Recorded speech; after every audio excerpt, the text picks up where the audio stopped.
So today let's take a look at part 2. History will be kind to me, for I intend to write it. That's a quote from Winston Churchill. We talked about the idea of propaganda and how history is influenced last time. Today let's continue that. How do we know the past? So today we're going to bring the question of knowledge into this. Okay, I'm worried I'm going to lose some of you when I turn the lights out. But all right. So the problem with the past is it no longer exists, obviously. Okay, and sometimes when you think about this area, some of the, especially ancient history, it again seems very foreign and unrealistic to us, right? It's like, wow, I can't believe that people used to do that back then. Okay, but on the extreme, we could say that that's actually no way to verify that. What if I told you that I created the entire universe 5 seconds ago, including your memories 5 seconds ago? Everything, including the food on this table, the chairs you're sitting in, you yourself, all your memories, 5 seconds ago. You would question that, I'm sure, as a philosophical position. Okay? You would present evidence to me saying, no, Walks, that's not true. Let me show you, for example, this stain on my pants that I got from last night when I spilled coffee on it, or something like that. You would present evidence like Stonehenge and say, well, what about that, Walks? Did you make that? What about fossils? Okay? But from a pure philosophical position, it's hard to totally nullify that position. Okay? Now, on the other extreme, we could say that since the past no longer exists, we can be completely objective about it. Okay? We can be completely objective about the evidence of the past. Now, we can agree that we can't change the past. There's no way we can go back. We don't have the time machine. We haven't developed the flux capacitor yet. We can't go back in time, so we can't change the past. So there's no way we should be fighting over into the past, because the past is already happened. We should be objective about it, okay? But all of this relies on knowledge, right? Like when we talk about our knowledge of the past, now we're stuck in that question of what is knowledge, right? This is the question we delved into very detailed last year. We don't know what the knowledge question is, right? We know the past by reconstructing it from our evidence in the present. And one of the things we rely on is memory. We rely on memory. We rely on sense perception, right? Looking at the evidence. We rely on reason and logic. And all of those we looked at last year are fallible, okay? So this idea of objectivity is an ideal in history. We want to say that, you know what, historians want to be very objective about their study of history. No one should bring a bias to the study of history. Now, we also understand that that's an ideal, that there's going to be bias. So how do we differentiate between stuff that's biased and stuff that's unbiased, okay? How can a good historian approach history in a truly objective way? Is there a method for doing this? Is there a way that historians can sort of follow a set of rules to be very objective, okay? We can talk about that in the natural sciences. We can say, how can a scientist be objective when studying two chemicals? Well, a lot of it is the way they set up their experiment, right? To try and objectify their data so that it's not influenced by things like bias. We can also talk about how they can use processes like peer review, just in case they try to slant or skew or cook the books, so to speak, so that their data is sort of supporting their hypothesis rather than not. We can talk about those things in the natural sciences, but what do we do in the historical study of knowledge? How do we get a historian to be objective? Well, there is ways, okay? A good historian has some methods that they can use to do this, okay? Okay. So the biggest one that you may hear Mr. McGuire talk about is the idea of primary sources. So what does that mean, primary sources? Don't just say it's a source that's primary. Please don't say that. Yeah. Okay, so right from the horse's mouth. So a primary source is the source, right? I mean, if a kid walked in here right now and said, hey, there's free donuts in the cafeteria, you might say to that kid, Did you see the free donuts? And what if he told you, no, my buddy told me. And my buddy told me that his buddy's cousin told him that this guy said that there was going to be free donuts in the cafeteria today. That's obviously not a primary source. The source has been connected. A primary source would be the kid coming in here and saying, yes, I was just in the cafeteria and I saw a sign and I saw free donuts out. And look, I have a free donut in my hand. You would consider that source primary, okay? So history distinguishes between these primary and secondary sources. Well, the reality is every piece of history, for the most part, that you've studied is not from a primary source. Think about it. Your textbook you have is not a primary source of historical information.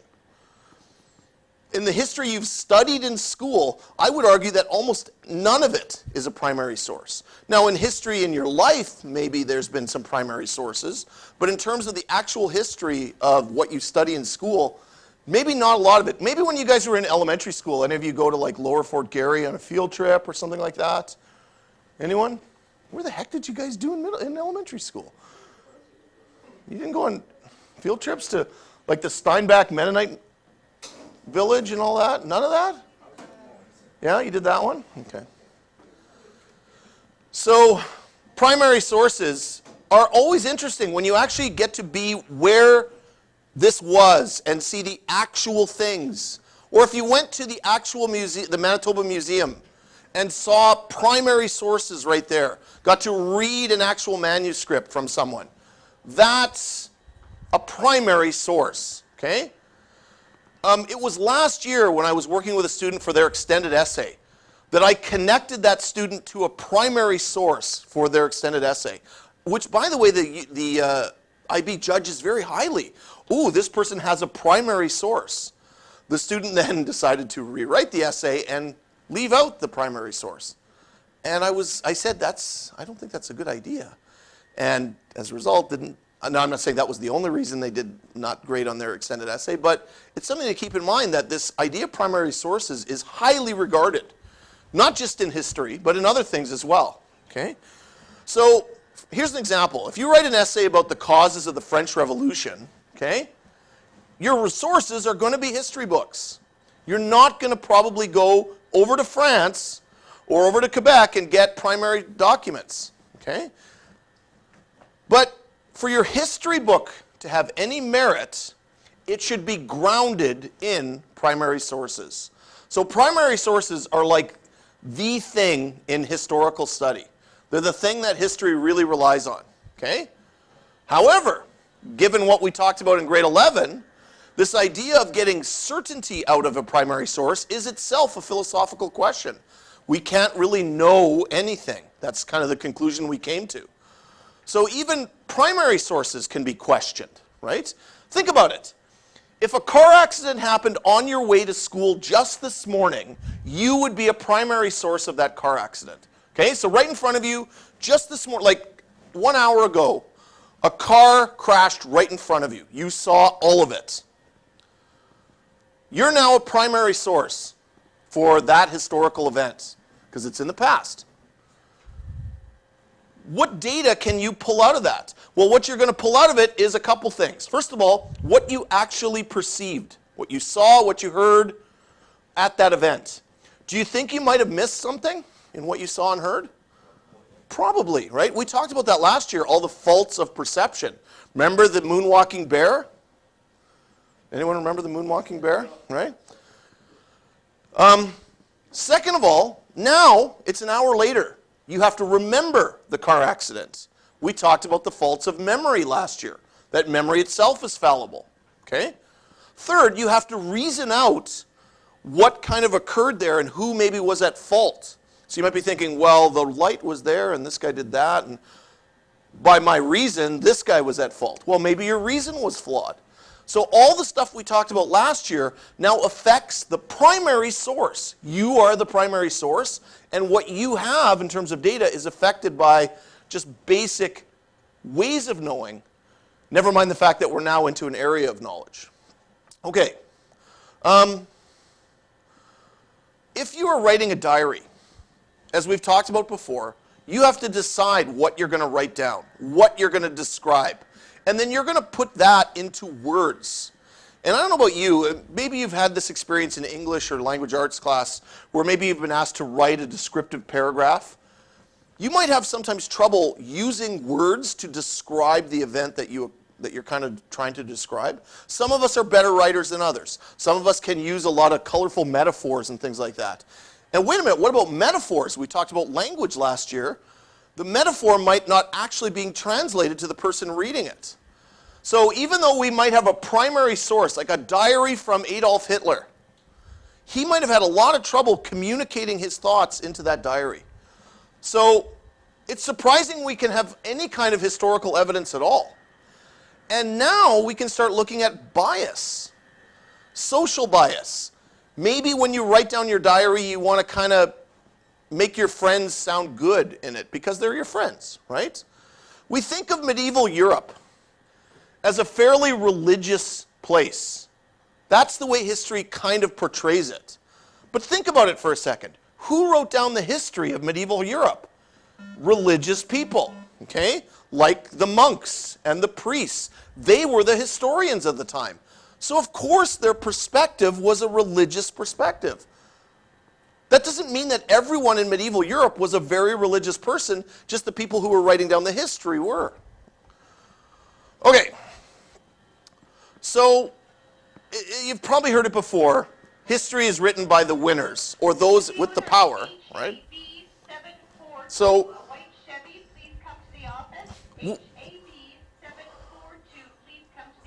we'll never really know what it was like to be a Greek slave or a peasant in feudal Europe, or what an Aztec warrior's perspective of the world was, because those were the people that didn't write history. And also think about it. They couldn't write history. Why? They were illiterate, right, at the time. They didn't have the ability to actually write any historical records down. So a lot of our primary sources are sources from governments, from those in power, and when we're looking at wars, it's often the primary source is from the winner of that war, okay? Okay, so what good are primary sources? Well, they are still good. They are still a good starting point to look at historical evidence, okay? We can compare different primary sources. And if they both say the same thing, for example, if we have a war and both the winners and the losers are talking about the same thing and they seem to be, that's pretty good evidence. Those are the kind of things that historians use to verify their evidence, okay? But it still kind of leaves a lot of open questions in history. A lot of those how and why questions are still unanswered. Okay. So history is a selection of a selection. Here's what I mean by that, okay? We select from our available evidence to decide this is significant and this is not significant. Primary sources themselves are selected.